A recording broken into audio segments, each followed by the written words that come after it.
पत्रकार दिलीप सैनी हत्याकांड अपडेट। जमीन, लेन देन या फिर कुछ और है? पत्रकार दिलीप सैनी की हत्या का राज। मुख्य हत्यारोपितों की गिरफ्तारी के बाद उठ सकता है क्रूर हत्या से पर्दा। कब्राहार की 40 बीघा जमीन का भी फंसा पेंच। अक्कू तिवारी उसके भाई सहित 13 लोगों पर सत्ताधारी नेता के इशारे पर दर्ज हुआ था मुकदमा। वीआईपी रोड की 2.5 बीघा जमीन के हिस्से का मालिक भी था दिलीप के संपर्क में। एक और सत्ताधारी ने इसी जमीन पर अपने खास के खाते से भिजवाए थे 50 लाख। रकम भेजने के बाद बंद कर दिया गया था खाता। जमीन फंसती देख भूस्वामी जफर हसन खादीधारी की टीम से छुड़वाना चाहता था पीछा। नर्सिंग होम संचालक के सीने पर भी दफन हो सकते हैं कई राज। पत्रकार दिलीप की डायरी व सीडीआर कईयों का चेहरा करेंगे बेनकाब।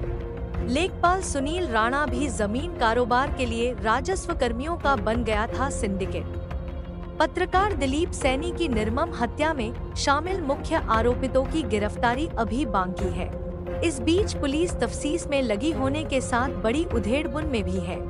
प्रथम दृष्टया जो हालात सामने आ रहे हैं वह यह बता रहे हैं कि जमीन और पैसों के बंटवारे को लेकर पत्रकार की हत्या का एकाएक कोई एक कारण नहीं हो सकता, बल्कि सुनियोजित तरीके से हत्या का पूरा ताना बाना बुना गया।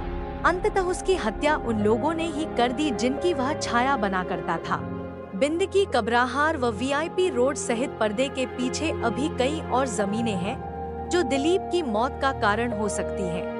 घटना वाले दिन पुलिस की उदासीनता और खादीधारियों का जमीनों के खेल में नाम आ रहा है, उससे पैसों का लेन देन बड़ी वजह लग रही है। लेखपाल सुनील राणा थोड़े समय में ही उच्च महत्वाकांक्षा रखने वाले आधा दर्जन के करीब युवा लेखपालों का पैसा जमीनों में लगवाने का सिंडिकेट बन गया था। करीब 1 करोड़ की फंसी रकम की वापसी को लेकर दिलीप पर लंबे समय से राणा दबाव बना रहा था। वो कुछ भी, लेकिन पुलिस ने जांच सही दिशा में की तो लेन देन की दिलीप की डायरी एवं सीडीआर से कई चेहरे बेनकाब होंगे। हत्या का राज व कारण शांतिनगर स्थित नर्सिंग होम के संचालक के सीने में भी दफन हो सकते हैं। दीपावली से ठीक एक दिन पहले की रात 30 अक्टूबर को फतेहपुर की सदर कोतवाली क्षेत्र के बिसौली स्थित पत्रकार दिलीप सैनी के आवास यार्ड की हुई हत्या के कारणों की गुत्थी सुलझाने में पुलिस लगी हुई है। नामजद 9 हत्यारोपितों में 5 को जेल भेजा जा चुका है और मुख्य हत्यारोपितों की गिरफ्तारी को लेकर दबिशें जारी हैं। हत्या की वजह फिलहाल पुलिस के लिए सिर दर्द बनी है। जिस तरह से दिलीप की नृशंस हत्या की गई, उससे अचानक हुआ घटनाक्रम प्रतीत नहीं होता। पहली नजर में जमीनी विवाद एवं पैसों का लेन देन ही मुख्य वजहों में शामिल नजर आ रहा है। बताते हैं कि सत्ताधारी नेताओं के साथ भी दिलीप ने जमीनी कारोबार को आगे बढ़ाया था। गैर जनपद का होने के बावजूद लेखपाल सुनील राणा कई युवा लेखपालों का जमीनों के कारोबार का सिंडिकेट बन गया था और इसी का कारण था कि वह और उसके साथी अपने मूल काम पर दिलचस्पी ही नहीं लेते थे। हकीकत तो यह है कि सदर तहसील के पास ही स्थित एक कंप्यूटर सेंटर में पूरी चांडाल चौकड़ी बैठती थी और यहीं से उसकी योजनाएं बनती थी। एक सेवानिवृत्त राजस्व कर्मी ने तो अपने रिटायरमेंट का करीब पूरा पैसा ही राणा के फंड में फंसकर जमीन के कारोबार में लगा दिया था। 1 करोड़ रुपए के फंसने और उसके वापस लेने को लेकर कई बार तू मैं की बात सामने आ रही है। इतना ही नहीं, नगरपालिका क्षेत्र के कब्राहार की 40 बीघा के करीब जमीन पर एक सत्ताधारी की निगाह लगी थी और उसने अपने लोगों के नाम एग्रीमेंट कर रखा था, जबकि एक अन्य खादीधारी के साथ दिलीप के साथ उठने बैठने वाले लोगों ने भी इस जमीन पर निगाह गड़ा दी। वादा खिलाफी में सत्ताधारी नेता के दबाव में सदर कोतवाली क्षेत्र के बॉम्बे बेकरी के बगल में बाकरगंज के रहने वाले मुइनुद्दीन ने सलीम, अक्कू तिवारी एवं उसके भाई अनुराग तिवारी सहित 13 लोगों के खिलाफ अपराध संख्या 0023 के तहत गत 13 जनवरी को सदर कोतवाली में मुकदमा दर्ज कर दिया था। करोड़ों की यह जमीन भी दोनों सत्ताधारियों की नाक का सवाल बन गई और दोनों गुट किसी भी सूरत में इस बेशकीमती जमीन को अपने कब्जे में लेना चाह रहे थे। वीआईपी रोड की जिस 10 बीघा जमीन पर सवाल खड़े हो रहे हैं, उसमें जमीन के चौथाई हिस्से के मालिक जफर हसन किसी ठिकाने के जमीन कारोबारी को ढूंढ रहे थे और इसी बीच कुछ लोगों के जरिए हुई मुलाकात में जफर हसन का परिवार पत्रकार के संपर्क में आया। इस जमीन पर भी सत्ताधारी नेता की निगाह लगी और दिलीप को साथ लेकर जफर हसन के खाते में 50 लाख रुपए की धनराशि खादीधारी ने अपने खासम खास के जरिए खाते में भेज दी। इस जमीन को सत्ताधारी नेता किसी भी सूरत में पाना चाह रहे थे और इसी के चलते जमीन की पूरी न तो रकम दी गई और न ही उसका बैनामा कराया गया, बल्कि जिस खाते से 50 लाख रुपए की धनराशि को हस्तांतरित किया गया उस खाते को ही बंद कर मामले को लटका दिया गया, जिससे जफर हसन इस खाते में पैसा वापस न भेज सके।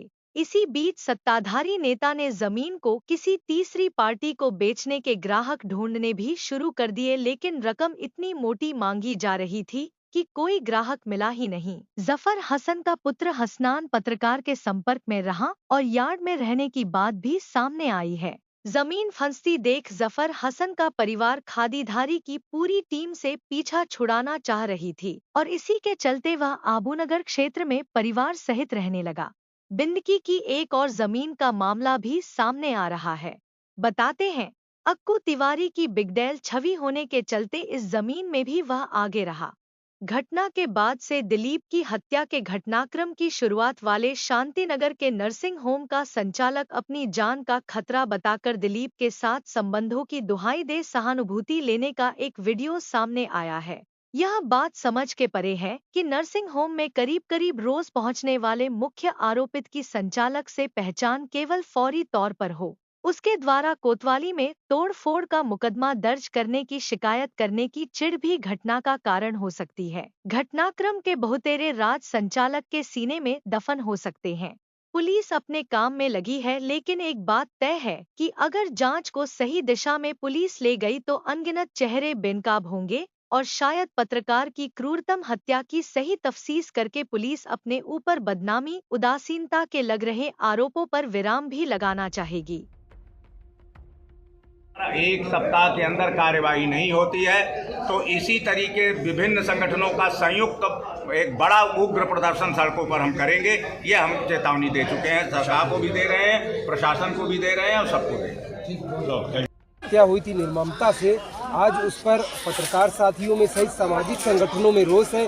सभी ने इसका बढ़ चढ़कर हिस्सा लेकर उनके न्याय दिलाने के लिए काम किया। आज जिला अधिकारी महोदय से क्या कुछ मांगे की गई है? पिछले दिनों पत्रकार साथी दिलीप सैनी की निर्मम हत्या उनके यार्ड में की गई थी कुछ हमलावरों ने, और जिसके बाद पत्रकारों में काफ़ी गुस्सा है और पत्रकारों में काफ़ी असुरक्षा की भावना भी जागी है। आज इसी संबंध में हम लोग सभी पत्रकार संगठन के लोगों ने जिलाधिकारी को एक ज्ञापन दिया है और ज्ञापन में इस बात की मांग की गई कि पत्रकारों को सुरक्षा उनको मुहैया कराई जाए और जो पत्रकार साथी दिलीप सैनी की हत्या हुई है उनके परिजनों को सरकारी नौकरी दी जाए। 1 करोड़ रुपया जो है उनकी सहायता की जाए जिससे उन्हें पालन पोषण में दिक्कत न हो, और पत्रकारों के बीच जो सुरक्षा की भावना है उसे लेकर पत्रकारों को पर्याप्त उन्हें इस बात का एहसास कराया जाए कि वो सुरक्षित है। पुलिस प्रशासन का कैसा रवैया रहा इस दौरान? पुलिस प्रशासन का रवैया वहाँ CO सिटी का काफ़ी खराब था। वो पत्रकारों से वहाँ पोस्टमार्टम हाउस में भी अभद्र व्यवहार करते देखे गए, जिससे पत्रकारों ने इस बात की शिकायत जिलाधिकारी महोदय से की है और जिलाधिकारी ने आश्वासन दिया कि नहीं हम इस पर कुछ करेंगे। आरोपियों की गिरफ्तारी को लेकर क्या कुछ कहेंगे आप? आरोपियों के कुछ लोगों की जैसा प्रशासन ने बताया गिरफ्तारी हो गई, बाकी आरोपियों की गिरफ्तारी से सुनिश्चित की जाएगी और इसकी विस्तृत जाँच भी कराई जाएगी। आपका परिचय क्या है? नागेंद्र सिंह, अध्यक्ष फतेहपुर परिषद। बहुत बहुत। जनपद फतेहपुर में पुलिस अधीक्षक महोदय के निर्देशानुसार वांछित व्यक्तियों व पुरस्कार घोषित अपराधियों के विरुद्ध गिरफ्तारी अभियान चलाया जा रहा था। इसी क्रम में इंटेलिजेंस स्विंग टीम और थाना मलवा टीम द्वारा संयुक्त रूप से कंची मोड़ के पास बृहद गांव वायदापुर में संयुक्त रूप से चेकिंग की जा रही थी। उसी समय रेनॉल्ड क्विड कार से 2 व्यक्ति सामने से आते हुए दिखाई दिए। पुलिस टीम द्वारा रोकने का इशारा करने पर वे वापस मुड़ने का प्रयास करने लगे। पुलिस टीम द्वारा घेराबंदी करके उन्हें रोका गया तो गाड़ी में बैठे व्यक्ति के इशारा करने पर गाड़ी चला रहे व्यक्ति द्वारा पुलिस टीम पर लक्ष्य करके फायरिंग की गई। जवाबी फायरिंग पुलिस टीम द्वारा आत्मरक्षा जवाबी फायरिंग में एक व्यक्ति को पैर में गोली लगी। पूछताछ में अपना नाम अनुराग तिवारी पुत्र स्वर्गीय बंकिमचंद्र तिवारी निवासी ग्राम सरसई थाना खागा वर्तमान पता रामगंज पट्टा तालाब बताया, जिसे इलाज नज़दीकी अस्पताल में भर्ती कराया गया है।